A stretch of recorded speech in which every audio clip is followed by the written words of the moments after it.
Hello everyone. UPSC paper test discussion कर रहे थे हम लोग।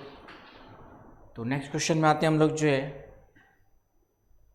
तो नेक्स्ट क्वेश्चन हमारा जो है ये है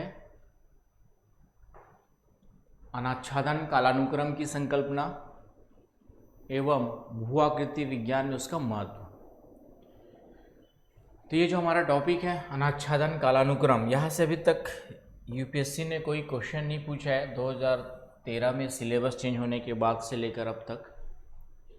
तो ये डेनुटेशन क्रोनोलॉजी जो है आने वाले सालों के लिए एक शॉर्ट नोट्स यहाँ से पूछ सकता है। बड़ा टॉपिक नहीं है, छोटा ही टॉपिक है। और साथ ही साथ कुछ केस स्टडीज देखेंगे। प्रायद्वीपीय पठार का अनाच्छादन कालानुक्रम या पूर्वी भारत का, तो फिर वहाँ पे बड़ा क्वेश्चन बन सकता है। लेकिन एक शॉर्ट नोट्स आने की संभावना इन फ्यूचर अभी हाल फिलहाल में बहुत ज़्यादा इसमें देखा जा सकता है। तो ये टॉपिक हम लोग देखते हैं अनाच्छादन कालानुक्रम की संकल्पना, कॉन्सेप्ट ऑफ डेनुटेशन क्रोनोलॉजी क्या है एंड उसका महत्व क्या है भूआकृति विज्ञान में। Right, concept of denudation chronology and its significance. तो अनाच्छादन कालानुक्रम, दो वर्ड्स हमारे पास है। एक अनाच्छादन वर्ड है और एक आपका जो है क्रोनोलॉजी है, डेनुटेशन क्रोनोलॉजी। तो डेनुटेशन या अनाच्छादन का मतलब क्या होता है कि जितने भी हमारे अपरदन के कारक हैं उनके द्वारा काट छाट की जो क्रिया है, इरोजन की जो क्रिया है, वह क्या कहलाती है, डेनुटेशन कहलाती है। डेनुटेशन में आपका इरोजन, ट्रांसपोर्टेशन, मास वास्टिंग, ये सभी क्रियाएं सम्मिलित होती हैं। तो डेनुटेशन का मतलब ही है कि विभिन्न कारकों के द्वारा जो भी पृथ्वी की ऊपरी परत चट्टानें हैं उनका विस्थापन, उनको जो है वहाँ से अन्य स्थान की ओर अनकवर्ड करना। डेनुटेशन का मतलब है अनाच्छादन। आच्छादन मतलब हो गया ढाकना और अनाच्छादन का मतलब उसको हटाना। तो जो भी अपवर्तन की क्रिया होती है due to the various agents of erosion, rivers, winds, ground water, glaciers, तो इन सब के द्वारा जो है, और इसमें मास वास्टिंग की क्रिया भी सम्मिलित होती है, फिर ट्रांसपोर्टेशन भी इंक्लूड होता है। तो इन सभी के द्वारा अपवर्तन का कार्य किया जाता है, अनाच्छादन की क्रिया होती है। और कालानुक्रम का मतलब आपका समय के अनुसार अध्ययन, क्रोनोलॉजी का मतलब होता है समय के अनुसार अध्ययन करना। तो इसी कंटेक्स्ट में यह टॉपिक है, कॉन्सेप्ट है। तो डेनुटेशन क्रोनोलॉजी के तहत हम लोग जो है भूगर्भिक इतिहास की पुनर्रचना करते हैं, reconstruction of geological history. Reconstruction of geological history मतलब ये कि हम किसी भी क्षेत्र, मान लिया हम लोग आज की डेट में लेते हैं अरावली,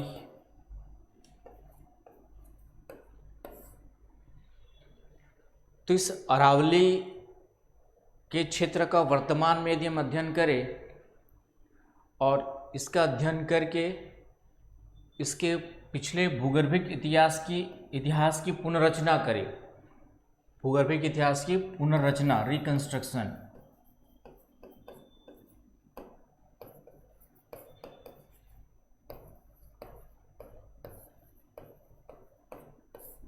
भूगर्भिक इतिहास की पुनर्रचना करे तो वह क्या कहलाता है, अनाच्छादन कालानुक्रम कहलाता है। समय के साथ उसके पिछले भूगर्भिक इतिहास का अध्ययन करना, पिछले इतिहास में कि ये अरावली जो है आज से 10 करोड़ साल पहले कैसे रहा होगा, उसकी स्थिति क्या रहेगी, 20 करोड़ साल पहले कैसे रही होगी। इन चीज़ों को क्या कहता है, रिस्ट्रक्चर किया जाता है, उसको जो फिर से पुनर्स्थापित किया जाता है, पुनर्रचना की जाती है। तो यही कॉन्सेप्ट क्या कहलाता है, आपका जो है अनाच्छादन कालानुक्रम कहलाता है। राइट, ऐसा करने से फ़ायदा क्या मिलता है, ऐसा क्यों किया जाता है ज्यूमोफोलॉजी में, ज्यूमोफोलॉजी में इसका सिग्निफिकेंस क्या है, सेकंड पार्ट ये पूछा हुआ है। तो ये जो कॉन्सेप्ट बेस्ड है वह 2-3 मुख्य कॉन्सेप्ट पर निर्भर करता है, आधार पर यह कॉन्सेप्ट डिपेंड देखा जाता है। एक तो हम लोग कहते हैं एकरूपतावाद का नियम, प्रिंसिपल ऑफ यूनिफॉर्मिटी, एकरूपतावाद का नियम।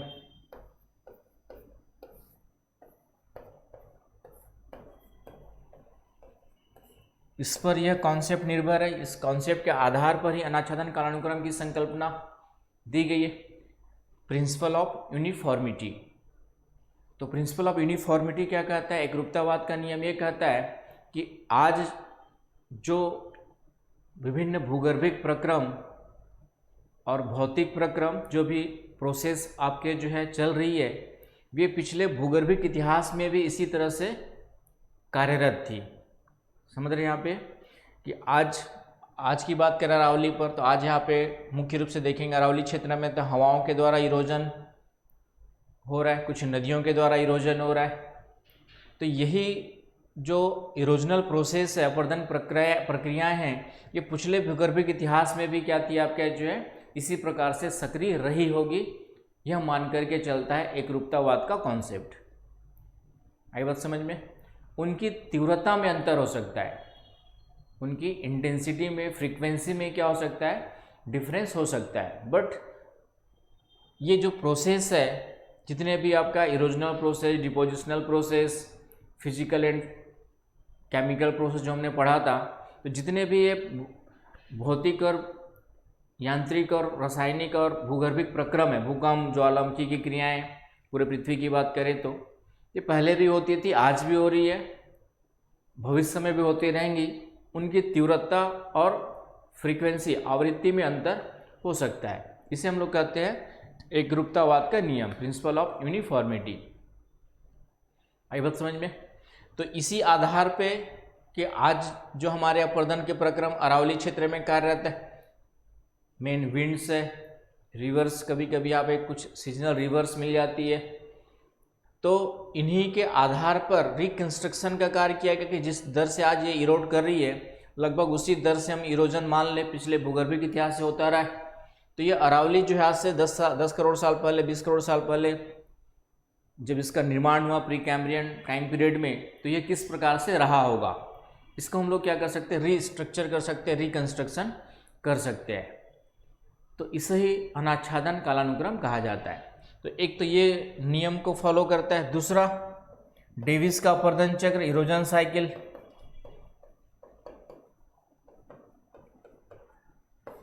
डेविस का इरोजन साइकिल को भी फॉलो करता है आपका जो है। डेविस के इरोजन साइकिल का मतलब, डेविस क्या मानते हैं कि कोई भी क्षेत्र में जो है उत्थान होता है, उत्थित भूखंड, अपलिफ्टमेंट होता है आपका जो है,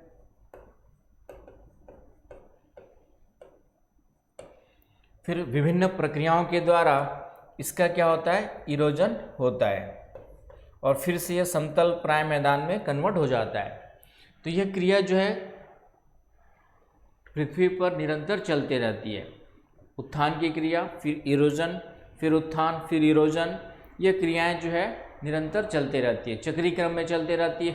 पहले समतल क्षेत्र था, उत्थान हुआ, फिर समतल में कन्वर्ट हो गया। तो इस तरीके से डेविस के अपर्दन चक्र की संकल्पना को भी जो है यह लेकर के चलता है। जैसे अरावली की बात करें तो अरावली का जब फॉर्मेशन हुआ था प्री कैम्ब्रियन टाइम पीरियड में, तो यह अधिक ऊंचाई पर रहा होगा, अधिक ऊंचा रहा होगा, हिमालय के समान ऊंचा था, ऊंचाई रही होगी इसकी, यह अनुमान लगाया जाता है।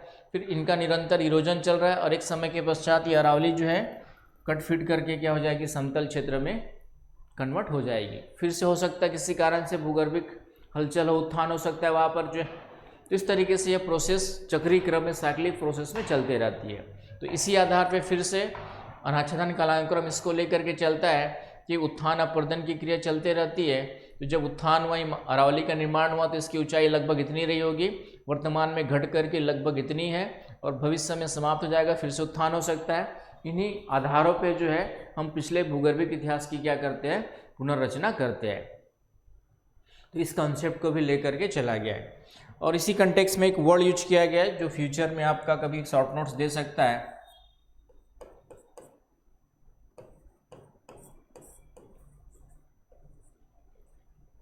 वॉल्यूम सेट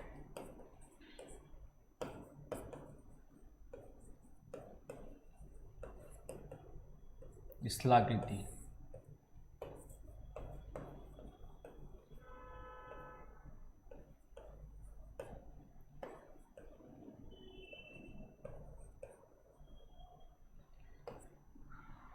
पॉलिमसेट स्थलाकृति एक वर्ड यूज किया गया अनाच्छादन कालानुक्रम के कंटेक्स्ट में। तो पॉलिमसेट जो है एक लिपि हुआ करती थी, स्क्रिप्ट हुआ करती थी, एक स्क्रिप्ट का पार्ट है जिसमें लिखा जाता है, मिटाया जाता है, लिखा जाता है और मिटाया जाता है। तो उसी कंटेक्स्ट में यहाँ पर फिर से कहा गया कि पॉलिमसेट स्थलाकृति का मतलब निर्माण हुआ, समाप्त हुआ, फिर निर्माण होता है, फिर समाप्त होता है कोई स्थलखंड जो है। तो यह प्रक्रिया जो है पूरे पृथ्वी पर क्या होती रहती है, चलती रहती है।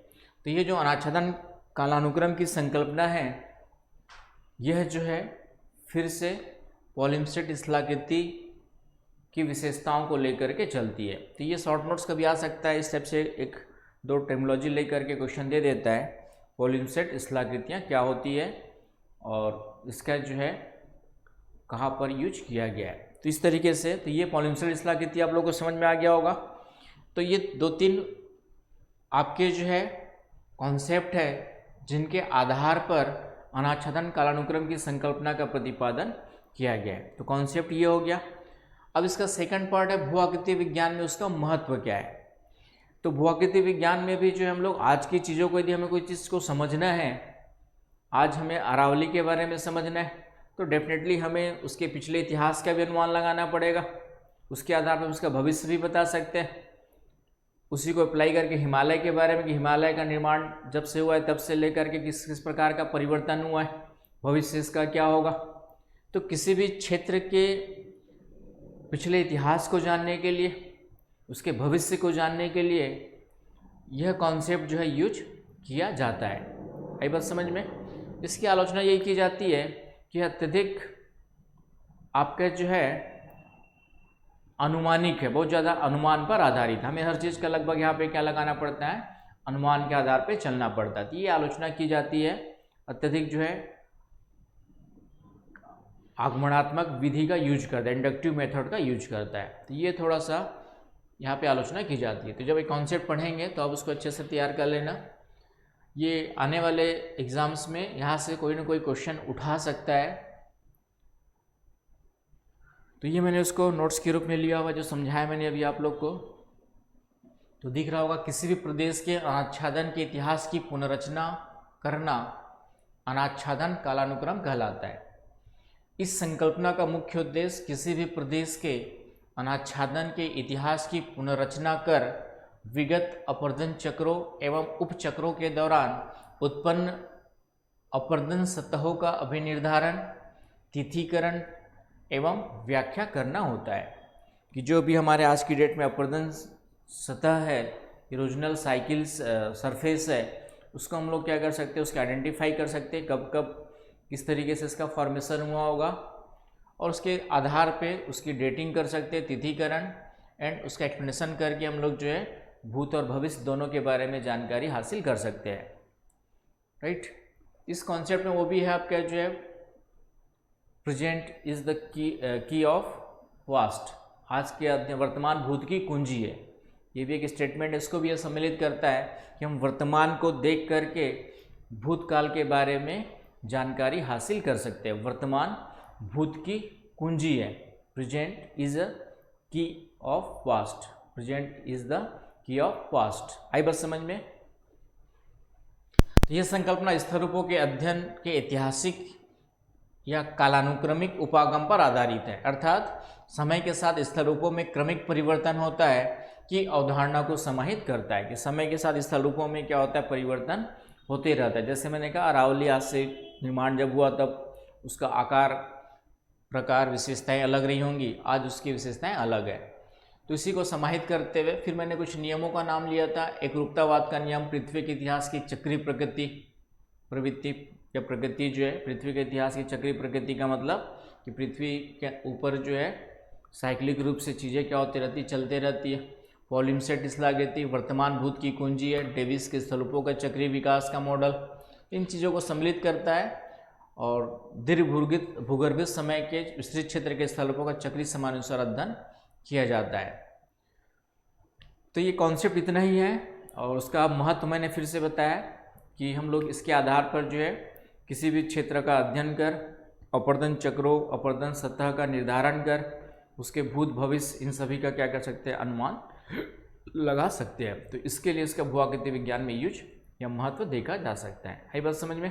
क्योंकि हम सीधी सी बात है, यदि हम कहीं भी किसी भी क्षेत्र का अध्ययन करेंगे तो हमें उसके भूतकाल की जानकारी भी होनी चाहिए, राइट, तभी उसके भविष्यकाल का भी अनुमान लगाया जा सकता है और उसके आधार पे हमें वर्तमान को भी क्या करना पड़ता है, तय करना पड़ता है। तो इसके लिए जो है भूगर्भिक इतिहास की पुनर्रचना की जाती है और वर्तमान और भविष्य के लिए जो है रणनीतियाँ बनाई जाती है, प्लानिंग तैयार की जाती है। तो ये हमारा अनाच्छादन कालानुक्रम का एक क्वेश्चन था, आपके जो है क्वेश्चन नंबर फर्स्ट का बी। तो यहाँ पे आपका ख़त्म होता है। Thank you.